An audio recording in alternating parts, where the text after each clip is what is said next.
بسم الله magacaygu waa Ali Aadan Jaamac waxaan kamid ahay ardada dhigan jirtay dhamaysana College-kan Taleex Professional College waxaan doonayaa maanta inaan wax yar aan ka hadlo qaabkii aan ku imid college-kan iyo hadda aan joogo awalan waxa caqabado ka haysatay awalan waxaan ilaahay weynaa waahidka ahaa ayaan u mahad celinayaa ii suurtageliyay inaan college-kan ku soo biiro nabadna ku imaado nabadna ku dhameeyo waxaan kaloo u mahad celinayaa maamulkii iyo macallimiintii college-kan sameeyay ee hindisay iyagana boqol u mahad celinaya intaa kadib waxa caqabad iga haysatay computer-ka ayaa caqabad weyn iga haysatay wax badan ayaan isku dayay inaan xalliyo caqabadaas iyo barnaamijkaas meelo badan baan tagay iskuulo badan baan tagay way ii suurtageli weyn meeshii aan tago ayaan college-kaas ka tagaba markii aan tago aan galo kadib aan ka baxo waxaan arkaa in caqabadii weli ay ii haysato oo aan weli aanan ka bixin iskuulo badan baan tagay xadiyo badan baan tagay adiga kadib iyadoo caqabadii haysato waxaan fiirin jiray magaalada meel kasta oo aan marayo boorka ku yaala iyo boorarka qoraalkooda iyo meesha computer lagu dhigo kan markaan ismaxad aan kusoo biiray college-kan waxaa markii aan imid oo maamulkii iyo macallimiintii aan la sheekaystay waxaa la ii sheegay programyada la ii soo bandhigay college-ka lagu dhigo kadib waxaan go'aansaday basic computer inaan bilaabo waayo wata la yiri quraan ka halaabay alif wax male albaqra kama tooso marka waxaan soo bilaabay basicii alxamdulillah basicii anoo ku dhex jira ayaan waxaan dareemay caqabadii computer-ka iga haysatay in aan caqabada ka gudbay oo wadadii saxda ahayd inaan hayo ayaan dareemay ee aanan maxadiyadii kale iyo iskuuladii kale aan ku dareemi jirin sidaas ayaan ku dhameeyay muddo 6 bilood mise 5 bilood ah basic computer markaas ayaan dareemay caqabadii i haysatay iyo ciladii computer iga haysatay inaan wax badan aan fahmay wax badan aan xalliyay wax badan oo aniga tii haystana dad aan markaa ka xalliyay aan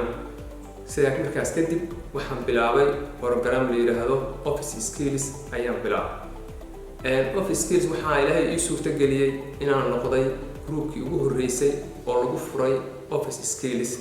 markii aan aad ugu bogay aan la dhacay xaqiiqatan aan ogaaday ilaahay inuu waafajiyo wadadii saxda ahayd college-kii saxda ahaana ee caqabadaha bini aadamka ka saara computer yimaado computer la xiriirana aan imidna ayaan go'aansaday haddana groupkii iga dambeeyay iyo fasalka iga dambeeyay haddana inaan ku biiro mar labadaa fasal baan isku dhigan jiray labadii fasal anoo dhigta ayaan waxaan noqday intaana dhammaynba aniga wixii haystay dadkii anigoo kale ahaa inaan caqabadaha xalliyo ayaan noqday anigoo caqabadahaas ka caawinaya dadkii una sheegaya college-kan aniguba inaan kaga baxay caqabadihii haystay alla mahadiis sidii ayaan ku dhameeyay college-kan labadii koorso ee Office Skills ahaa markaas aan dhameeyay xaqiiqatan waxaan noqday qof isku filan qof caqabadihii ka soo gudbay wixii haystay oo aan ka soo gudbay waana xalliyay wax badan halkan aan ku soo koobi karin ayaa kamid ahaa sidaa darteed waxaan soo xasuustay qofka bini aadamka ah markii caqabad meel ka haysato qof walba oo ogyahay waxa saaran culays weyn wuxuu qofku ka fakaraa qofkii doonaya inuu caqabadaha ka gudbo wuxuu raadiyaa meeshuu caqabadaha ka gudbi lahaa wuuna dareemayaa qof kasta caqabada haysata marka waxaan soo xasuustay caqabadaas ay haysatay meel deegaanka dadka ay degaan ah oo hawd lama galay ah oo wixii gala qofkii aan aqoon u lahayn iyo qofka habaaba intaba ay ka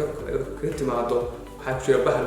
weer iyo dhurwaa dadka cuna qofka marka halkaa gala hadduusan aqoon u lahayn waxaa cuna bahal ayaa cuna boqolkiiba dadka markaa waxaa laga yaabaa 3 laba inay kasoo badbaado halkaas waxaa ku garab yaala bannaan kale oo leeyahay meel bannaan ah oo bannaan weyn ah kaas hawdka aan qabri adduun baa leeyahay waxaan dareemay qof galay qabri adduun oo ilaahay ka soo badbaadiyo kala ka saaray bannaan weyn u baxay inaan noqday qofka alla ka soo badbaadiyo markuu ka soo baxay bannaan weyn hadduu yimaado wuxuu la dhacaa salaatu shukri buu la dhacaa salaatu sujuud buu la dhacaa ilaahayga ka soo saaray meeshii mugdiga ahayd oo ku jiray una soo saaray bannaankan ayuu ilaahay ugu mahad celiyaa anigu marka waxaan noqday qof mugdigii ka soo saaray sidaa daraaddeed ka soo baxay bannaankiina yimid marka wixii caqabadii haystay markaan ka soo baxay qof isku filan aan noqday, qof dadka xalliyo caawiyo aan noqday, sidaas aan noqday. sidaa darteed waxaan ugu baaqayaa ardayda, macallimiinta, shaqaalaha inay intuba ka faa'iidaystaan kolleejkan oo yaalla cilmi aad dad badan ugu baahan yihiin.